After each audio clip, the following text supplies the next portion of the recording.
जो लोग electoral bond का विरोध कर रहे हैं उनको बाद में गंभीर परिणाम भुगतना पड़ेगा। कहीं न कहीं इसको धमकी के रूप में भी लिया जा रहा है। साथियों, अगला क्वेश्चन कि क्या आपके शासनकाल में भारत में सांप्रदायिक सद्भाव की क्षतिग्रस्ती हुई कि नहीं? साथियों, नेक्स्ट, क्या आपके शासनकाल में भारतीय संप्रभुता का आधार भारतीय संविधान में उल्लिखित धर्मनिरपेक्ष राष्ट्र की अवधारणा क्षीण हुई कि नहीं? साथियों, आपको पता होना चाहिए कि किसी देश को राष्ट्र बनने के लिए सबसे जरूरी जो बिंदु होता है वो होता है उसमें संप्रभुता। और भारत में जो संप्रभुता है वो भारत के संविधान में निहित है। भारत का जो शासन है वो संविधान के अनुसार चलता है और भारतीय संविधान भारत को धर्मनिरपेक्ष राज्य घोषित करता है। लेकिन वर्तमान सरकार में मैं आपके माध्यम से पूछना चाहता हूं, माननीय प्रधानमंत्री जी, अपने दिल पे हाथ रख के बोलिए, क्या आज भारत धर्मनिरपेक्ष रह गया है? ईमानदारी से बताइए। आप खुद कहेंगे कि कहीं ना कहीं ऐसा नहीं है। साथियों, अगला प्रश्न भारतीय जनता पार्टी सरकार से कि क्या आपके शासनकाल में युवाओं, किसानों और कामगारों की स्थिति में कोई प्रोन्नति हुई? साथियों, आज युवा परेशान है, युवा बेरोजगार है, किसान परेशान है, किसान संघर्षरत है, किसान आंदोलन कर रहा है, कामगार परेशान है, हर आदमी परेशान है, लेकिन सरकार को जू नहीं रेंग रही है।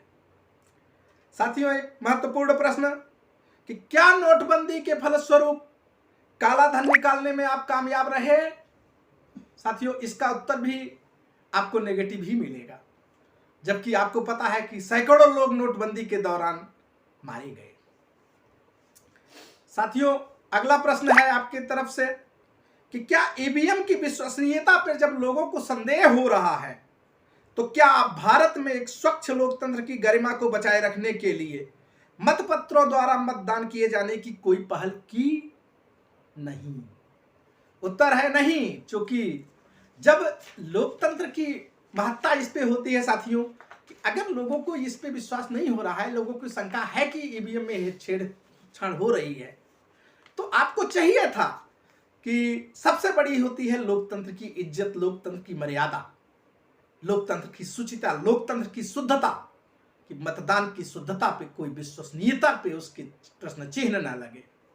आपको चाहिए था कि तुरंत आप आगे आते और एक कानून पास करते कि भारत में मतदान मतपत्रों से होगा, क्योंकि ईवीएम पे तमाम सारी पार्टियां, तमाम सारे लोग, तमाम सारे प्रोफेशनल्स प्रश्न चिन्ह उठा रहे हैं। लेकिन आपने ऐसा नहीं किया, क्योंकि आपको लोकतंत्र से कोई मतलब नहीं है। साथियों, अगला प्रश्न, क्या आपने चंडीगढ़ के मेयर चुनाव में खुलेआम लोकतंत्र का चीरहरण करने वाले जिम्मेदार लोगों पर कोई दंडात्मक कार्यवाही की? साथियों, उत्तर नहीं आएगा।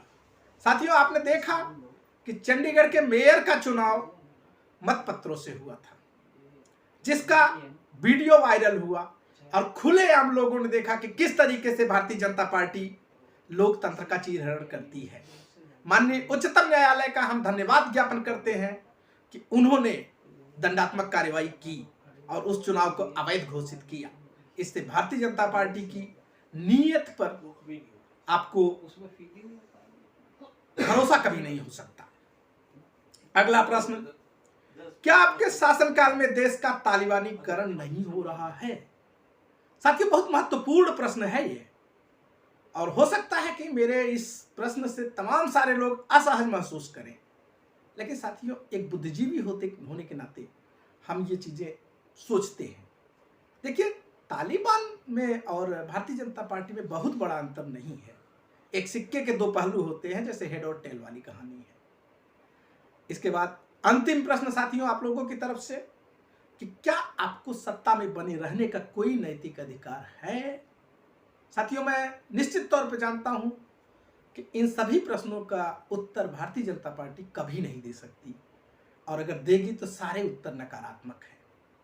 इसलिए आप लोगों से एक गुजारिश है कि आने वाले चुनाव में आप लोग नेशनल जनदल के सिंबल जो कि हमारा लेटर बॉक्स है, उसका बटन दबा के नेशनल जनदल के प्रति अपने विश्वास को प्रकट करें।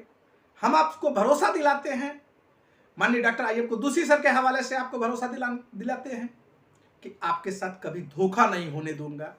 हम लोग खुद में एक स्टेब्लिश्ड पर्सन है, हम आपके सेवा के लिए ही राजनीति में आ रहे हैं, नहीं तो हमारा अपना प्रोफेशनल जो व्यवसाय है वो अच्छा है, हम संतुष्ट हैं उसमें।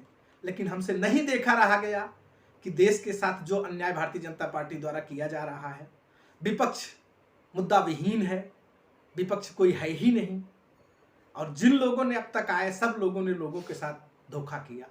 इसलिए आपसे निवेदन है कि जो जहां जैसे हो, इस वीडियो को भी ज़्यादा से ज़्यादा फैलाओ, लोगों के अंदर ये सारी बातें जानी चाहिए।